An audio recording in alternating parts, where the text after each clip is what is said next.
അങ്ങനെ നമ്മുടെ അനീഷിൻ്റെയും അതുപോലെ തന്നെ ഷാനവാസിൻ്റെയും ഫാമിലി കയറിയിരിക്കുകയാണ്. ഷാനവാസിൻ്റെ ഫാമിലി കയറി ആദ്യം തന്നെ, രണ്ടാമതാണ് അനീഷിൻ്റെ ഫാമിലി കയറിയത്. അനീഷിൻ്റെ വീട്ടിൽ നിന്നും നമ്മുടെ മച്ചാൻ്റെ വീട്ടിൽ നിന്നും വന്നിരിക്കുന്നത് അമ്മയും സഹോദരനുമാണ്. അതുപോലെ ഷാനവാസിൻ്റെ വീട്ടിൽ നിന്നും ഭാര്യയും മകളുമാണ് വന്നിരിക്കുന്നത്. അവർക്കാണെങ്കിൽ 7ൻ്റെ അല്ല 27ൻ്റെ പണിയാണ് ബിഗ് ബോസ് കൊടുത്തിരിക്കുന്നത്. കാരണം എന്താണെന്ന് വെച്ച് കഴിഞ്ഞാൽ അവർ വന്ന് ഏകദേശം അരമണിക്കൂർ കഴിഞ്ഞിട്ടും അനീഷിനെയും അമ്മയെയും സഹോദരനെയും കാണാനോ സംസാരിക്കാനോ കഴിഞ്ഞിട്ടില്ല. അതായത് അവർക്ക് ബിഗ് ബോസ് ഒരു ടാസ്ക് കൊടുത്തിരിക്കുകയാണ്. ആ ടാസ്ക് എങ്ങനെയൊക്കെയോ പൂർത്തിയാക്കിയിട്ട് നമ്മുടെ ഷാനവാസ് വെളിയിൽ ചാടിയിട്ടുണ്ട്. പക്ഷെ അനീഷിന് വെളിയിൽ ചാടാൻ വേണ്ടി കഴിഞ്ഞിട്ടില്ല. ഇനി ഇവർ വരുമ്പോൾ ചില ആൾക്കാർക്കൊക്കെ അവിടെ ഒരു നീരസമുണ്ടോ എന്ന് പോലും തോന്നിപ്പോകുന്നു. അതായത് ഒരു തെല്ലൊരു അസൂയ. അതായത് പ്രത്യേകിച്ചും തന്നെ ആദില നൂറമാർക്ക് പ്രത്യേകിച്ച് ഞാൻ ഇപ്പോഴും പറയുകയാണ്, ആദില നൂറമായാലും ശരി, അതുപോലെ ബെന്നി ആയാലും ശരി, മറ്റു പലരായാലും കഴിഞ്ഞാലും ശരി, അനീഷിനോടുള്ളൊരു വെറുപ്പ് നല്ല രീതിയിലുണ്ട്. എന്താണെന്ന് വെച്ച് കഴിഞ്ഞാൽ അയാൾ ശരിക്കൊരു കോമണറാണ്. അയാൾ എന്ന് പറഞ്ഞു കഴിഞ്ഞാൽ നമ്മുടെ കൂടെയുള്ള ആളല്ല എന്നുള്ള രീതിയിൽ ഇപ്പോഴും അവരൊരു വെറുപ്പ് സൂക്ഷിക്കുന്നുണ്ട്. അതായത് ബിന്നി ഇന്ന് പറയുന്ന ഒരു കാര്യം കേട്ടു. എന്താണെന്ന് വെച്ച് കഴിഞ്ഞാൽ ഇയാൾ പറയുമ്പോൾ എൻ്റെ മുഖത്തേക്ക് തുപ്പല് തെറിക്കുകയാണ്. കാരണം ബിന്നിനെ അറിയാലോ, ബിന്നി എന്ന് പറഞ്ഞു കഴിഞ്ഞാൽ ക്ലീനിങ്ങിൻ്റെ അങ്ങേ അറ്റത്തെ ആളാണേ. അതുകൊണ്ട് തന്നെ ഇയാൾ പറയുമ്പോൾ ഇയാളുടെ വായിൽ നിന്നും തുപ്പല് തെറിക്കുന്നു. അപ്പോഴും നമ്മുടെ നൂറക്കൊച്ച പറയാ, ചേച്ചി ഇതിനിടയ്ക്ക് എൻ്റെ ചെവിയിലും തുപ്പിയിട്ടിരുന്നു ചേച്ചി എന്ന് പറഞ്ഞിട്ട് ഇവർ രണ്ടുപേരും. കാരണം എന്താ അറിയാ, അവിടെയുള്ളവരൊക്കെ എന്ന് പറഞ്ഞാൽ തുപ്പലില്ലാത്ത വ്യക്തികളാണ്. അവിടെയുള്ളവരൊക്കെ എന്ന് പറഞ്ഞു കഴിഞ്ഞാൽ എന്താ പറയുക, നേരെ പൊട്ടി വീണതാണ്. ഇതൊന്നുമില്ല, തുപ്പലൊന്നുമില്ല, ആർക്കും സംസാരിക്കും തുപ്പലൊന്നുമില്ല. അവരൊക്കെ സെലിബ്രിറ്റികളല്ലേ. സെലിബ്രിറ്റികളുടെ തുപ്പലിന് എന്ന് പറഞ്ഞു കഴിഞ്ഞാൽ കുറച്ചൊരു ഇതില്ലേ. അതുകൊണ്ട് തന്നെ അനീഷ് മാത്രമല്ലേ ഇവിടെ സംസാരിക്കുമ്പോൾ തുപ്പല് തെറിക്കുന്നുള്ളൂ. അവിടെയുള്ള ബാക്കി എല്ലാവരും സെലിബ്രിറ്റികളല്ലേ. ഒരു കാര്യം ഞാൻ പറയും, ഇവറ്റകളാക്കിയൊക്കെ കുറച്ച് വൃത്തിയുള്ളത് അനീഷിന് തന്നെയാണ്. ആ മനുഷ്യനാണ് അവിടെ എല്ലാ കാര്യങ്ങളും ചെയ്യുന്നതെന്ന് പ്രേക്ഷകർക്കറിയാം. വെറുതെ അല്ല ഇവറ്റകളെ ഒന്നും പ്രേക്ഷകരെ അടുപ്പിക്കാത്തതെന്നേ ഞാൻ പറയുള്ളൂ. അതായത് ഇവറ്റകൾക്കൊന്നും പ്രേക്ഷകരില്ലാത്തയും വെറുതെ അല്ല. ഒന്നാമത് അമ്മയറ്റ അവരൊക്കെ വരുമ്പോൾ ഇവറ്റകൾ അസൂയ ഉണ്ടാകും. അതാണ് എനിക്ക് പറയാനുള്ളത്.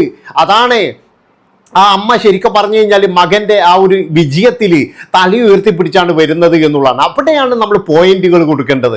അതായത് അമ്മയും അതുപോലെ സഹോദരനും വരുന്നത് തല ഉയർത്തിപ്പിടിച്ചാണ്. അത്രയും ജനങ്ങൾ ഇഷ്ടപ്പെടുന്ന ഒരു പക്ഷേ എന്ന് പറഞ്ഞാൽ അമ്മയെ കൂടി ഇനിയും കൂട്ടി ജനങ്ങളൊക്കെ പ്രേക്ഷകരെ ഏറ്റെടുക്കാൻ പോവുകയാണ്. അത്രത്തോളം സ്വീകാര്യതയാണ് കിട്ടുന്നത് എന്നുള്ളതാണ്. അതുകൊണ്ട് തന്നെ എന്ന് പറഞ്ഞു കഴിഞ്ഞാൽ കുറച്ചൊക്കെ അസൂയയും കാര്യങ്ങളൊക്കെ ഉണ്ടാവും. ഇനി അങ്ങോട്ടെന്ന് പറഞ്ഞ ആൾക്കാരൊക്കെ വന്നിട്ട് അനീഷിനോട് സംസാരിക്കുമ്പോഴും അനീഷിന്റെ പുറത്തെ ഫെയിമും എല്ലാവർക്കും അറിയുന്നതാണ്.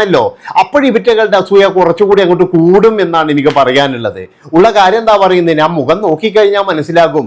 അത്രത്തോളം അങ്ങടെ ഫാമിലിയൊക്കെ വരുമ്പോഴേ അത്രത്തോളം വലിയ സന്തോഷമൊന്നുമില്ല. ഭഗവാനെ ഞങ്ങൾക്കൊക്കെ ആരാ വരുക എന്നുള്ളതാണോ എന്നറിയില്ല. അതുപോലെ ബിന്നീൻ്റെ ആണെങ്കിൽ ബിന്നീൻ്റെ ഹസ്ബൻഡ് അങ്ങാറ്റം വരുന്നത് ഇപ്പോൾ പ്രമോല് കാണിക്കുന്നുണ്ട്. ബിന്നിക്കാണെങ്കിലും എന്ന് പറഞ്ഞു കഴിഞ്ഞാൽ 100 കൊടുത്ത ഒരു ഇതുണ്ടല്ലോ, അതായത് ആ ഒരു ഇമ്മ്യൂണിറ്റി പവർ.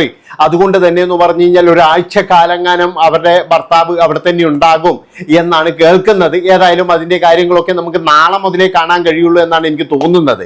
അപ്പം ഞാൻ പറഞ്ഞു വരുന്നത് എന്താണെന്ന് വെച്ച് കഴിഞ്ഞാൽ അനീഷിനെ ഇവർ ടാർഗറ്റ് ചെയ്തുകൊണ്ടിരിക്കുകയാണ് ഇപ്പം ബിന്നി അടക്കം. എന്താണെന്ന് വെച്ചാൽ വേറെ ഒന്നുമല്ല, കിച്ചണിലെ രാവിലത്തെ പ്രശ്നം തന്നെ. കിച്ചൺ അതായത് വളരെ മോശമായ അവസ്ഥയിൽ കിച്ചൺ കിടക്കുന്നത് കണ്ടിട്ട് ഈ മനുഷ്യൻ പോയിട്ട് ക്ലീൻ ചെയ്തു, അത്ര മാത്രമേ ചെയ്തുള്ളൂ, വേറെ ഒന്നും ചെയ്തിട്ടില്ല. അത് നോക്കുമ്പോഴേക്കും നമ്മുടെ ബിന്നിയുടെ എന്താ പറച്ചല്, ബിന്നിയുടെ ആരൊക്കെയാ വന്നിട്ട് ബിന്നിക്ക് അതങ്ങ് പിടിച്ചില്ലായിരുന്നു. ബിന്നിക്ക് ഇപ്പോ അനീഷ് തൊട്ടതെല്ലാം കുറ്റം എന്ന് പറഞ്ഞ പോലെയാന്ന്. അതായത് മറ്റേ പുത്തനച്ച് പരപ്പുറം തൂക്കെന്ന് പറഞ്ഞ പോലെ എന്തോ പറയില്ലേ, ഈ അച്ചു തൊട്ടതെല്ലാം കുറ്റം എന്ന് പറയുന്നത് പോലൊരു ചൊല്ലുണ്ടല്ലോ, അതാണ് ഇപ്പോഴും നടന്നുകൊണ്ടിരിക്കുന്നത് എന്നാണ് എനിക്ക് പറയാനുള്ളത്. അപ്പൊ ഞാൻ പറഞ്ഞു വരുന്നത് എന്താണെന്ന് വെച്ചാൽ ഇനി അങ്ങോട്ടെന്ന് പറഞ്ഞാൽ ഫാമിലി വീക്കാന്ന് എല്ലാവരുടെയും ഫാമിലികൾ വരും. അതുപോലെ തന്നെ ഒരാഴ്ച ഇനിയിപ്പോഴും എന്ന് പറഞ്ഞാൽ ഓണമില്ലായിരിക്കും നമ്മുടെ ബിഗ് ബോസ്. ഇനി അതിൻ്റെ ഉള്ളിൽ എന്തെങ്കിലും പ്രശ്നം അതിനിടയ്ക്ക് ഉണ്ടാവുമെന്ന് അറിയില്ല. പക്ഷെ എന്തൊക്കെ ആയിക്കഴിഞ്ഞാലും ഇവരെല്ലാവരും ടാർഗറ്റ് ചെയ്തിരിക്കുന്നത് അനീഷിനെ തന്നെയാണ്. അനീഷിനെ ടാർഗറ്റ് ചെയ്യാനുള്ള പ്രധാന കാരണം ഞാൻ ആദ്യം പറഞ്ഞതുപോലെ തന്നെ അനീഷൻ കോമണർ എന്ന് പറയുന്ന ഒരാളായതുകൊണ്ടാണ്. അല്ലാതെ വേറെ ഒന്നുമല്ല, കോമണറാണ് അയാൾ. സിനിമാ താരമോ സീരിയൽ താരമോ അല്ലെങ്കിൽ സെലിബ്രിറ്റി ഒന്നും അല്ലല്ലോ, അയാൾ വെറും ഒരു കോമണർ. അതുകൊണ്ട് തന്നെ അയാൾ അടുത്ത് വരുമ്പോഴേ എനിക്കിഷ്ടമല്ല, അയാൾ എന്താ പറയുക സംസാരിക്കുമ്പോഴേ എനിക്കിഷ്ടമല്ല, അയാൾ സംസാരിക്കുമ്പോൾ എനിക്ക് ഇതാകുന്നു എന്നുള്ള തരത്തിൽ. അല്ലാതെ ഇങ്ങനെ ഒരു മനുഷ്യന്മാർ പറയോ? നിങ്ങളൊന്ന് ആലോചിച്ച് നോക്കുക, അവിടെ എത്ര ആൾക്കാർ താമസിക്കുന്ന ഒരു ഏരിയ ആണ്. അവിടെ ഒരു മനുഷ്യന്റെ വായിൽ നിന്ന് തുപ്പല് തെറ്റു എന്നൊക്കെ പറയാൻ പാടുണ്ടോ? അതൊരു ഒരു മര്യാദയാണ്, ഒരു മര്യാദ കേടല്ലേ ഇത്? ആണ് ഇവരൊക്കെ സംസാരിക്കുന്ന എന്താ ഭയങ്കര, ഇവരെ സംസാരിക്കുമ്പോൾ മറ്റുള്ളവരുടെ മുഖത്ത് ധരിക്കുന്നത് ഇവർക്ക് മനസ്സിലാവുമോ? അവര് പറയണ്ടേ ഇവരോട്? പലരും എന്ന് പറഞ്ഞാൽ സംസാരിക്കുമ്പോൾ ചിലപ്പോൾ തെറിച്ചിട്ടുണ്ടാകും. ഇനി അത് അവരല്ലേ പറയേണ്ടത്, അല്ലാതെ എന്ന് പറഞ്ഞു കഴിഞ്ഞാൽ ഇവരല്ലല്ലോ പറയേണ്ടത്.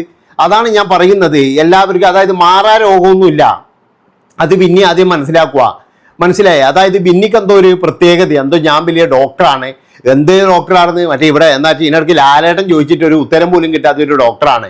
ആ ഡോക്ടറാണ് ചൈനയിൽ പോയി കഴിഞ്ഞാൽ ഏതോന്നും ഡോക്ടർ പൈസ മാത്രം മതി എന്ന് നമുക്ക് എല്ലാവർക്കും അറിയാം. ഇവിടെ ഒന്നും സീറ്റ് കിട്ടാത്തവരെയാണ് ചൈനയിലും അടിയിലും പോയി പഠിക്കുന്നത്.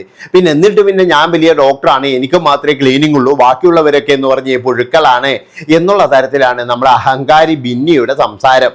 ഉള്ള കാര്യം എന്താ പറയുക, ബിന്നിയുടെ വിചാരം ഞാനെന്തോ വലിയൊരു ഝാൻസി റാണിയാണ്, എനിക്കെന്തോ വലിയൊരു പവറാണ് ഇവിടെ കിട്ടിയിരിക്കുന്നത് എന്നുള്ള ഒരു ചെറിയൊരു അഹങ്കാരം ബിന്നിക്ക് വന്നിട്ടുണ്ട് എന്നുള്ളതിൽ യാതൊരു സംശയവുമില്ല. ആ അഹങ്കാരത്തിന്റെ ചുവട് പിടിച്ചിട്ട് ചിലരൊക്കെ കയറുന്നുണ്ട് അവിടെ. എന്തോ ഞങ്ങളാണ് ഇവിടുത്തെ എന്തോ വലിയ റാണിമാരുന്നോ എന്നുള്ള ഇത് വെച്ചിട്ടായിരിക്കാം. പക്ഷെ ഒരു കാര്യം പറയും, ഇവറ്റകൾക്കുള്ള സ്ഥാനം എവിടെയാണ്, അനീഷിനുള്ള സ്ഥാനം എവിടെയാണ്? അതാണ് മനസ്സിലാക്കേണ്ടത്. കാരണം അനീഷിനെ പൊട്ടൻ എന്ന് മാത്രമാണ് ഇതിന്റെ കൂട്ടത്തിലൊന്ന് വിളിച്ചുകൊണ്ടിരുന്നത്. അവസാനം അനീഷിന്റെ അറിവ് കണ്ടപ്പോഴെന്ന് പറഞ്ഞു കഴിഞ്ഞാൽ ഈ കൂട്ടത്തിൽ അവരൊക്കെ എന്ന് പറഞ്ഞു കഴിഞ്ഞാൽ മുകളിലോട്ട് നോക്കേണ്ടി വന്നു എന്നുള്ളതാണ്. കാരണം വെച്ചാൽ അനീഷിന് അത്രത്തോളം എന്താ പറയുക അറിവും കാര്യങ്ങളൊക്കെ ഉള്ളതാണ്. ഇവിടെ ഓരോരുത്തന്മാരെന്ന് പറഞ്ഞാൽ ചോദ്യം ചോദിക്കുമ്പോഴും മറ്റേ രാഹുൽ ഗാന്ധിന്നും അതുപോലെ തന്നെ പലതരത്തിലുള്ള പേരുകളാണ് പറയുന്നത്. പക്ഷെ അനീഷിനോട് ചോദിച്ചപ്പോൾ അനീഷ് കൃത്യമായിട്ടുള്ള ഉത്തരവും കാര്യങ്ങളൊക്കെ പറഞ്ഞു. ഏതായാലും അനീഷിനെ മാനസികപരമായിട്ട് ഇങ്ങനെ നേരിടാം, മാനസികപരമായിട്ട് തകർക്കാൻ നോക്കുക എന്നുള്ളൊരു പ്രത്യേക രീതിയിലുള്ള ഒരു കാര്യമാണ് ഇവിടെ നടക്കാൻ പോകുന്നത്. കുറച്ച് ദിവസം മുമ്പ് ഇതുപോലെ ഞാൻ എല്ലാ വീഡിയോയിലും പറയുന്ന ഒരു കാര്യമുണ്ട്, ആദിലെയും ചില കാര്യങ്ങൾ പറഞ്ഞിരുന്നു. അതെന്ന് പറഞ്ഞു കഴിഞ്ഞാൽ അയാളെ മാനസികപരമായിട്ട് തകർക്കുക എന്നുള്ള ലക്ഷ്യത്തോടു കൂടിയാണ്. ഇനി അങ്ങോട്ടെന്ന് പറഞ്ഞാൽ അടുത്തത് ചിലപ്പോൾ പിന്നെ വേറെ എന്തെങ്കിലും പറഞ്ഞു വന്നാലും ഇത് അതിശയപ്പെടാനില്ല. അതായത് അനീഷ് എന്നെ ഇങ്ങനെ നോക്കി, അല്ലെങ്കിൽ അനീഷ് അതാണല്ലോ ഇപ്പോഴത്തെ ട്രെൻഡ് എന്ന് പറഞ്ഞു കഴിഞ്ഞാൽ. ഈ ഒരു സീസണിൽ മാത്രം ബിഗ് ബോസിന്റെ ഒരു ട്രെൻഡ് അതാണ്. ഇതിന്ന് പറഞ്ഞ പെട്ടവരൊക്കെ എന്ന് പറഞ്ഞാൽ ഔട്ടായിട്ടുമുണ്ട്.